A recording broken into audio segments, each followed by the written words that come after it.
Hello friend, आपका study दीप 86 में स्वागत है।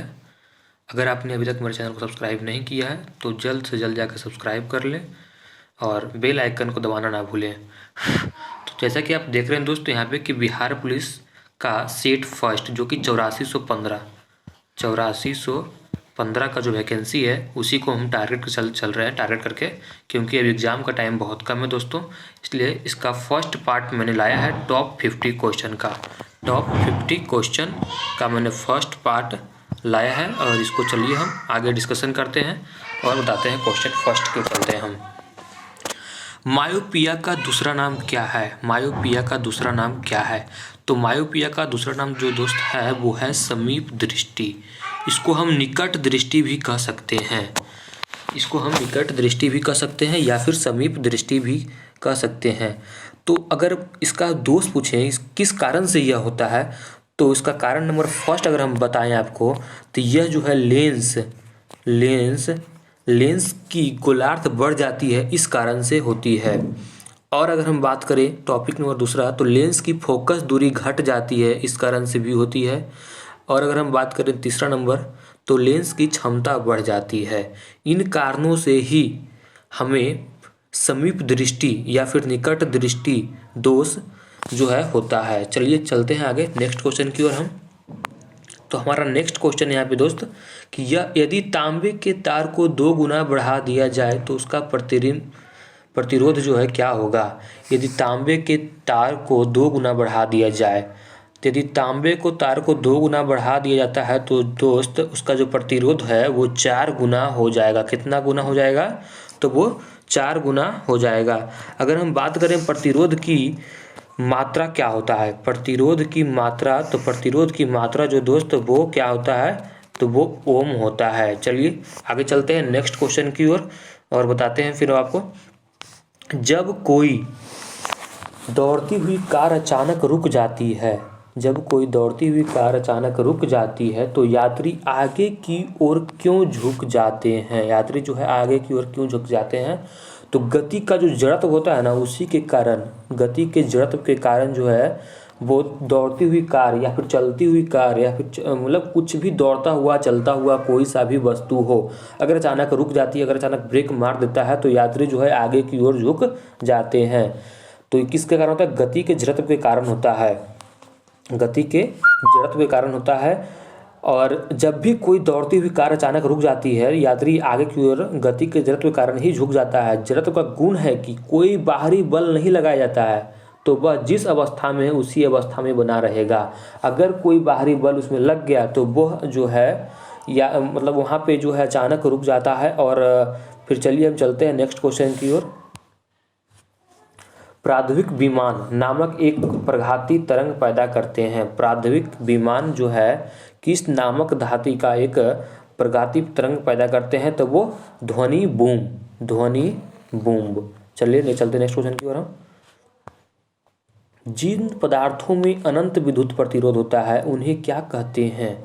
जिन पदार्थों में अनंत विद्युत प्रतिरोध होता है उन्हें हम क्या कहते हैं? तो उन्हें हम विद्युत रोधी कहते हैं। चलिए चलते हैं आगे। दूरदर्शन चैनल की विशिष्टता क्या है? दूरदर्शन चैनल जो चलता है दोस्त उसका विशिष्टता क्या है? उसका विशिष्टता जो है प्रेषित संकेत की आवृत्ति। तो चलिए आगे देखिए आप इस टोटल 50 क्वेश्चन जो है उसमें आपका कितना सही जाता है। टोटल 50 क्वेश्चन में आपका कितना सही जाता है। जितना भी आपका क्वेश्चन सही जाएगा वो आप हमें कमेंट बॉक्स में वहाँ पे बताइएगा कितना 50 में कितना सही हुआ है आपका, वो सब आप कमेंट बॉक्स में लिखिएगा। और हाँ, अगर आपको टाइम नहीं मिल पाता है तो आप वीडियो को पॉज करके भी आप पहले आंसर दे लें, उसके बाद आंसर देखें। नेक्स्ट में भोपाल गैस त्रासदी निम्नलिखित में से किस गैस के रिसाव के कारण हुई थी? भोपाल जो गैस हुआ था दोस्त वो किस गैस के रिसाव के कारण हुआ था? तो मिथाइल आइसोसाइनेट। चलिए चलते हैं आगे। ये सब VVI क्वेश्चन है दोस्तों, ये एकदम 100% सब ऐसा ही क्वेश्चन आपको मिलेगा बिहार पुलिस। चलिए आगे चलते हैं। निम्नलिखित में वह कौन सा अम्ल है जो मूलतः कार्बनिक नहीं होता है? निम्नलिखित में से वह कौन सा अम्ल है जो मूलतः कार्बनिक नहीं होता है, तो वो जो है दोस्तों वो सल्फ्यूरिक अम्ल है, जो मूलतः कार्बनिक नहीं होता है। कौन सा दोस्त? तो सल्फ्यूरिक अम्ल है। नेक्स्ट क्वेश्चन की ओर, शर्करा या मंड के किण्वन से क्या प्राप्त होता है? शर्करा या मंड के किण्वन से क्या प्राप्त होता है? तो वो एथेनॉल प्राप्त होता है। क्या होता है? एथेनॉल होता है। चलिए आगे चलते हैं। आयोडीन और पोटाशियम, आयोडीन और पोटाशियम क्लोराइड के मिश्रण से, आयोडीन और पोटाशियम क्लोराइड के मिश्रण से आयोडीन को अलग किया जा सकता है। तो ऊर्ध्वपातन द्वारा जो है इसको अलग कर सकते हैं। चलिए आगे चलते हैं। साबुनीकरण एक प्रक्रिया है जिसके द्वारा क्या बनाया जाता है? तो साबुनीकरण जो एक प्रक्रिया है जिसके द्वारा साबुन बनाया जाता है, साबुन बनाया जाता है। चलिए आगे चलते हैं। माइक्रोप्लाज्मा जिस रोग से संबंध है वह निम्नलिखित में से किन अवयवों को प्रभावित करता है? माइकोप्लाज्मा जिस रोग से संबंध है वह निम्नलिखित में से किन अवयवों को प्रभावित करता है? तो वह श्वास संबंधी अवयवों को प्रभावित करता है, श्वास संबंधी। चलिए आगे चलते हैं नेक्स्ट क्वेश्चन की ओर। आर्सेनिक प्रदूषण से क्या होता है? आर्सेनिक प्रदूषण से क्या होता है? तो ब्लैक फुट रोग जो होता है दोस्तों वो आर्सेनिक प्रदूषण के कारण होता है, ब्लैक फुट रोग। Option number D. और देखते हैं नेक्स्ट क्वेश्चन हम। निम्नलिखित में से कौन परजीवी नहीं है? निम्नलिखित में से इसमें जो ऑप्शन दिया हुआ है इसमें कौन परजीवी नहीं है? आपका ऑप्शन नंबर ए में जू है, बी में मच्छर है, सी में किलनी है, डी में मक्खी है। तो ऑप्शन नंबर आपका यहाँ पे ए सही हो जाएगा, जू।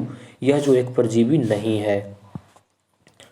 नेक्स्ट क्वेश्चन की ओर। एक चींटी किसके अस्तित्व के कारण हर दिशा में वस्तुओं को देख सकती है? एक चींटी जो है किसके अस्तित्व के कारण हर दिशा में वस्तुओं को देख सकती है? तो वो संयुक्त आँख के कारण। चलिए आगे चलते हैं। जीवमंडल सुरक्षित क्षेत्र का उद्देश्य है, जीवमंडल सुरक्षित क्षेत्र का उद्देश्य जो है दोस्त वो इसमें क्या है? वन्य उत्पादों पर प्रयोग और विकास, कृषि उत्पादों पर प्रयोग और विकास, वन्य भूमि के वनस्पति जात और पुरानी जात का परीक्षण। इसमें से सारा आंसर आपका सही है, A B C D, sorry मतलब उपयुक्त सभी। डी में आ जाएगा यहाँ पे उपयुक्त सभी। जीवमंडल सुरक्षित क्षेत्र का उद्देश्य जो है तीनों है, ए भी है, बी भी है और सी भी है। तो दोस्तों आप पूरा वीडियो को जितना भी क्वेश्चन है 1 to 50 इसको पूरा आप देखिए एक बार।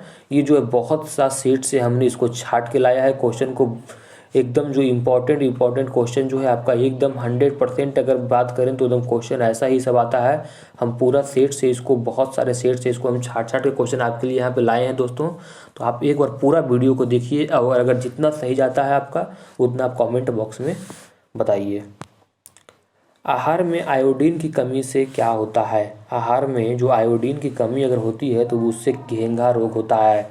आयोडीन की कमी से सीधे क्वेश्चन भी आता है, यहाँ पर थोड़ा सा घुमा के क्वेश्चन दिया है दोस्त, लेकिन ऐसे सीधा क्वेश्चन आता है कि आयोडीन की कमी से कौन सी रोग होती है? तो वो घेंघा रोग होती है। चलिए नेक्स्ट। बर्ड फ्लू के वायरस, बर्ड फ्लू आप जानते ही हैं, बर्ड फ्लू जो वायरस है के रूप में किसे जाना जाता है? उसको क्या बोलते हैं? बर्ड फ्लू वायरस को हम H5N1 भी हम उसको बोलते हैं, बर्ड फ्लू के वायरस को H5N1, जो कि अभी ये चर्चित में है बर्ड फ्लू। ये क्वेश्चन एकदम आने की संभावना है। ये सब क्वेश्चन जितना भी क्वेश्चन है दोस्तों मैं यहाँ पे पूरा VVI क्वेश्चन लाया हूँ कि जो एग्जाम में पूरा आने की संभावना है। प्रकाश संश्लेषण प्रक्रिया में परिवर्तन निहित है, प्रकाश संश्लेषण जो है प्रक्रिया में परिवर्तन निहित है, तो वो सौर ऊर्जा का रासायनिक ऊर्जा में निहित है। चलिए नेक्स्ट क्वेश्चन की ओर। 1916 ईस्वी में कांग्रेस और मुस्लिम लीग की संयुक्त अधिवेशन कहाँ पर हुई थी?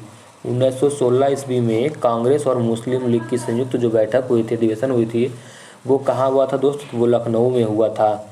1916 में जो कांग्रेस और मुस्लिम लीग की बैठक हुई थी वो कहाँ हुई थी? तो लखनऊ में हुई थी। निम्नोक्त स्थानों में से कौन सा 1857 ईस्वी के विद्रोह का महत्वपूर्ण केंद्र नहीं था? यहाँ पे नहीं था, यहाँ पे पूछ दिया दोस्तों। तो यहाँ पे जो आगरा था वो 1857 ईस्वी के जो विद्रोह हुआ था उसमें यह केंद्र जो है नहीं था। 1857 के केंद्र विद्रोह में तो कौन सा नहीं था? तो यहाँ पे इस ऑप्शन में तो आगरा नहीं था। निम्नलिखित में से कौन 19वीं शताब्दी के भारत में सामाजिक सुधार आंदोलनों को अग्रणी था? तो अगर बात करें तो यहाँ पे ऑप्शन नंबर बी हो जाएगा राजा राम मोहन राय। राजा राम मोहन राय। यहाँ पर दोस्तों निम्नलिखित में जो क्वेश्चन दिया हुआ है, निम्नलिखित में से कौन 19वीं शताब्दी के भारत में सामाजिक सुधार आंदोलन का जो अग्रणी थे वो राजा राम मोहन राय थे। जो 19वीं शताब्दी में हुआ था सामाजिक सुधार के लिए जो आंदोलन चला था वो राजा राम मोहन राय थे। जैसे कि अभी चल रहा है किसान आंदोलन चल रहा है। चलिए, एलोरा में सुख्यात कैलाश मंदिर, एलोरा जो कैलाश मंदिर है वो निर्माण जो है किस राष्ट्रकूट शासक ने करवाया था? किसने करवाया था? तो कृष्ण फर्स्ट ने करवाया था इसको।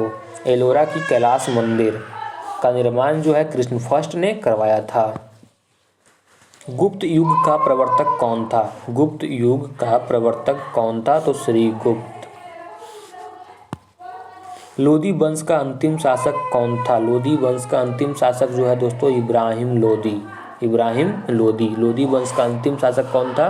तो इब्राहिम लोदी था। चलिए नेक्स्ट क्वेश्चन, फिर से दोबारा क्वेश्चन यहाँ पे आ गया। लोदी वंश का अंतिम शासक कौन था? तो इब्राहिम लोदी। और अगर बात करें दूसरा क्वेश्चन क्या, तो विजयनगर साम्राज्य का प्रथम शासक कौन था जिसने पुर्तगालियों के साथ संधि की, हस्ताक्षर की थी? विजयनगर साम्राज्य का प्रथम शासक पूछ रहा है दोस्तों, तो कृष्णदेव राय। चलिए आगे। आगरा नगर की स्थापना निम्नलिखित में से किसके द्वारा की गई थी? जो आगरा शहर है दोस्तों वो किसके द्वारा स्थापित की गई थी? तो सिकंदर लोदी ने आगरा नगर की स्थापना की थी। चलिए आगे चलते हैं नेक्स्ट क्वेश्चन की ओर। हर्षचरित निम्नलिखित में से किसके द्वारा लिखी गई है? तो हर्षचरित जो है दोस्त बाणभट्ट के द्वारा लिखा गया है। बाणभट्ट के द्वारा। कोलंबस ने 1492 में किस स्थान की खोज की थी? तो एकदम इम्पोर्टेंट क्वेश्चन है दोस्तों। कोलंबस ने 1492 में किस स्थान की खोज की थी? तो वेस्ट इंडीज की खोज की थी। किसने? तो कोलंबस ने। यूरोप में चांदी का आयात मुख्य रूप से कहाँ से होता था? तो वो मैक्सिको से होता था। कहाँ से दोस्तों? तो मैक्सिको से होता था। चलिए आगे चलते हैं, ऑप्शन नंबर सी यहाँ पे सही है। नेक्स्ट क्वेश्चन की ओर। दीन इलाही एक नया धर्म निम्नलिखित में से किसके द्वारा शुरू किया गया था? वैसे ऐसे भी सीधे क्वेश्चन होता है दोस्तों कि दीन इलाही किसके द्वारा चलाया गया था? तो अकबर के द्वारा। लेकिन यहाँ पे थोड़ा सा क्वेश्चन को घुमा करके हम लाए हैं कि दीन इलाही एक नया धर्म था जो निम्नलिखित में से किसके द्वारा शुरू किया गया था? तो अकबर के द्वारा। एकदम दोस्त क्वेश्चन जो है सब भी आई है। क्वेश्चन को हम घुमा के, जो क्वेश्चन सीधा होता है उसको हम नहीं ला करके जो क्वेश्चन घुमा हुआ होता है उसको हम लाए हैं यहाँ पे। बहुत छानबीन करने के बाद क्वेश्चन हम यहाँ पे लाए हैं।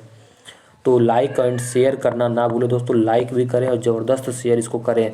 और अगर जिसने मेरे चैनल को सब्सक्राइब नहीं किया है तो वो जाकर तुरंत सब्सक्राइब कर लें स्टडीदीप 86 को।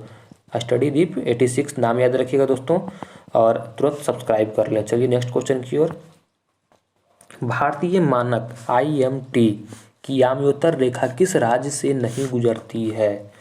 तो वो महाराष्ट्र से जो है दोस्त मानक समय, जो मानक आमयोत्तर रेखा है वो महाराष्ट्र से नहीं गुजरती है। चलिए आगे नेक्स्ट क्वेश्चन की ओर हम चलते हैं। ये देखिए यहीं पे नीचे क्वेश्चन है, व्हीलर द्वीप का नाम क्या है? तो अब्दुल कलाम द्वीप इसका नाम रख दिया गया है, व्हीलर द्वीप का नया नाम। निम्नलिखित में से किस अवधि के दौरान बंगाल की खाड़ी में बार बार उष्णकटिबंधीय चक्रवात आते रहता है? तो वो किस मंथ में आता है दोस्तों? तो वो अक्टूबर और नवंबर में आता है, अक्टूबर और नवंबर में। नेक्स्ट, सीमेंट उद्योग में कच्चे माल के रूप में किन खनिजों का प्रयोग किया जाता है? तो यहाँ पे चूना पत्थर, सिलिका, एल्यूमिना। तो यहाँ पे बात करें दोस्तों तीनों ऑप्शन हो जाएगा। चूना पत्थर का भी उपयोग होता है, सिलिका का भी उपयोग होता है, एल्युमिनियम का उपयोग होता है। तो इसलिए यहाँ पे आंसर चल जाएगा आपका डी के साथ, उपयुक्त सभी। चलिए नेक्स्ट क्वेश्चन की ओर हम चलते हैं। वायुमंडल के अध्ययन को क्या कहते हैं? वायुमंडल के अध्ययन को क्या कहते हैं? तो वायुमंडल के अध्ययन को कहते हैं मीटियोरोलॉजी, ऑप्शन नंबर बी। चलिए नेक्स्ट क्वेश्चन की ओर चलते हैं दोस्त। नागार्जुन सागर बांध किस नदी पर बना है? नागार्जुन सागर बांध जो है दोस्त वो किस नदी पर बना है? तो वो कृष्णा नदी पर बना है, कृष्णा नदी पर नागार्जुन सागर बांध। यहाँ पर दोस्त हम हर टॉपिक से क्वेश्चन लाए हैं, हर टॉपिक से हम VVI क्वेश्चन लाए हैं जो कि एकदम एग्जाम में पूछने की पूरी संभावना है। तो बस ज़बरदस्त आप लाइक करें और कमेंट बॉक्स में आप अपना आंसर भी दें और कितना सही हो रहा है सब सारा बताएं। चलिए नेक्स्ट क्वेश्चन की ओर चलते हैं। विश्व में सबसे बड़ा ग्रान वन मैंग्रोव फॉरेस्ट कौन सा है? तो वो सुंदरबन है। यही सबसे बड़ा वन है मैंग्रोव फॉरेस्ट। अगर हम कहें तो कहाँ कौन सा है? तो सुंदरबन है। नेक्स्ट क्वेश्चन की ओर दोस्त, निम्नलिखित में से किस नदी को दक्षिण गंगा कहा जाता है? किस नदी को हम दक्षिण गंगा कहते हैं? तो वो गोदावरी को हम कहते हैं दक्षिण गंगा, गोदावरी नदी को। नेक्स्ट कोई, जूट उत्पादन में सबसे प्रचुर प्रदेश कौन सा है? तो जूट उत्पादन में सबसे अग्रिम की बात करें तो वो कौन सा है? तो पश्चिम बंगाल है। जूट उत्पादन में सबसे प्रथम स्थान पे इसी को मिला है दोस्तों, पश्चिम बंगाल को। नेक्स्ट फिर से एक बार रिपीट हो गया क्वेश्चन, जूट उत्पादन में सबसे प्रचुर प्रदेश कौन सा है? तो वो पश्चिम बंगाल है। अब वो चलते हैं आगे। और भारत में वन अनुसंधान संस्थान कहाँ स्थित है? तो वो देहरादून में है। अनुसंधान संस्थान से भी दोस्त आपका 1 से 2 क्वेश्चन यहाँ पे पूछ देता है, इसलिए हम हर टॉपिक से आपको क्वेश्चन क्लियर करवाते रहेंगे। बस आप मेरे चैनल को सब्सक्राइब कर लें, स्टडी दीप 86 को, और यहाँ आपको लेटेस्ट वीडियो जितना भी है सब यहाँ पे आपको मिलता रहेगा। और आपका हम जल्द ही सेट 2 लाने वाले हैं। चलिए आगे चलते हैं। वर्ष 2011 के अनुमान के अनुसार विश्व की जनसंख्या का कितना प्रतिशत भारत में रहता है? एकदम VVI क्वेश्चन है दोस्त। तो 17.5% लोग जो है विश्व की जनसंख्या के प्रतिशत में अगर बात करें तो 17.5% लोग रहते हैं भारत में। नेक्स्ट क्वेश्चन, कौन सा राष्ट्रीय राजमार्ग दिल्ली और कोलकाता को मथुरा और वाराणसी के रास्ते से जोड़ता है? तो NH2। बिहार में पंचायती राज संस्थाएं वो 3 स्तरीय है। ये क्वेश्चन दोस्त हम इसलिए लाए हैं क्योंकि अभी हाल ही में आपका पंचायती राज चुनाव है, इसलिए क्वेश्चन आने की संभावना है, इसलिए इस क्वेश्चन को हम यहाँ से उठाए हैं। तो बिहार में पंचायती राज जो संस्था है वो 3 स्तरीय है। चलिए आगे चलते हैं नेक्स्ट क्वेश्चन की ओर। 2006 के बिहार पंचायत राज अधिनियम के अनुसार ग्राम पंचायत की स्थापना के लिए आबादी की शर्त क्या है? तो वो 7000। जहाँ 7000 आबादी हो जाता है दोस्तों, वहाँ पे एक ग्राम पंचायत बना दिया जाता है, ग्राम पंचायत। ये सब क्वेश्चन इसलिए लाए हैं दोस्तों क्योंकि हाल ही में आपका ये चुनाव होने वाला है, तो यहाँ से हो सकता है कि 1 से 2 क्वेश्चन आपको डाल दिया जाए, इसलिए इसको हम देखते हुए यहाँ से क्वेश्चन भी हम करवाते हुए जा रहे हैं। एकदम VVI क्वेश्चन सब है दोस्तों। 50 क्वेश्चन जो है यहाँ पे पूरा एकदम आपका एग्जाम में एकदम आने का चांस पूरा बनता है दोस्तों, इसलिए आपका हम सेट 2 जल्द ही लाने वाले हैं। तो इसलिए आप सेट 2 अगर देखना चाहते हैं तो जल्द से जल्द आप मेरे चैनल को सब्सक्राइब कर लें और बेल आइकन को दबाना ना भूलें। नेक्स्ट क्वेश्चन की ओर चलते हैं। तो भारत में लोकसभा के सदस्यों की अधिकतम संख्या कितनी निर्धारित है? 552। तो यहाँ पे देखिए दोस्तों क्या है, भारत में लोकसभा के सदस्यों की अधिकतम संख्या कितनी निर्धारित है? तो वो कितना है? तो 552। चलिए आगे चलते हैं नेक्स्ट क्वेश्चन की ओर। राष्ट्रपति को कौन सलाह एवं मंत्रण देता है? राष्ट्रपति को जो सलाह देता है वो कौन देता है? तो वो संघीय मंत्री परिषद जो है राष्ट्रपति को सलाह देता है। चलिए आगे चलते हैं। ऑप्शन नंबर यहाँ पे डी सही आपका हो जाएगा। भारतीय संविधान में पहली बार संशोधन कब किया गया था? भारतीय संविधान में पहली बार जो संशोधन है दोस्तों 1951 में, लेकिन कहीं कहीं आपका आंसर जो है दोस्तों वो 1952 भी दे देता है। अगर ऑप्शन दोनों रहे तो आप 1951 मारिएगा, अगर ऑप्शन 1951 नहीं रहे तो आप 1952 मारिएगा, लेकिन यहाँ पे ऑप्शन में दोनों है तो इसलिए आप उसको वहाँ पे 1951 मारना है। तो आप कन्फर्म हो गए ना दोस्तों? ठीक है, चलिए आगे चलते हैं नेक्स्ट क्वेश्चन की ओर। गीत जन गण मन को भारत के राष्ट्रगान के रूप में किस वर्ष स्वीकृत किया गया था? वो 1950 में इसको अपना लिया गया था भारत का राष्ट्रगीत में। चलिए आगे चलते हैं नेक्स्ट क्वेश्चन की ओर। तो चलिए दोस्तों आज का समाप्त यहीं पे हो गया। आपका 50 क्वेश्चन जो था दोस्तों वो आज समाप्त हो गया यहाँ पे सेट फर्स्ट। आगे हम सेट 2 जो है जल्द ही लाने वाले हैं। तो आप मेरे चैनल को सब्सक्राइब कर लें, स्टडी दीप 86 को जल्द से जल्द सब्सक्राइब कर लें और बेल आइकन को दबाना ना भूलें। और वीडियो को लाइक और शेयर जितना हो सकता है दोस्तों आप उसको लाइक करें और शेयर करें। और जल्द से जल्द हम आपको सेट 2 लोड कर देने वाले हैं दोस्तों। तो चलिए ठीक है, फिर आज अगले नेक्स्ट वीडियो में आपको मिलते हैं।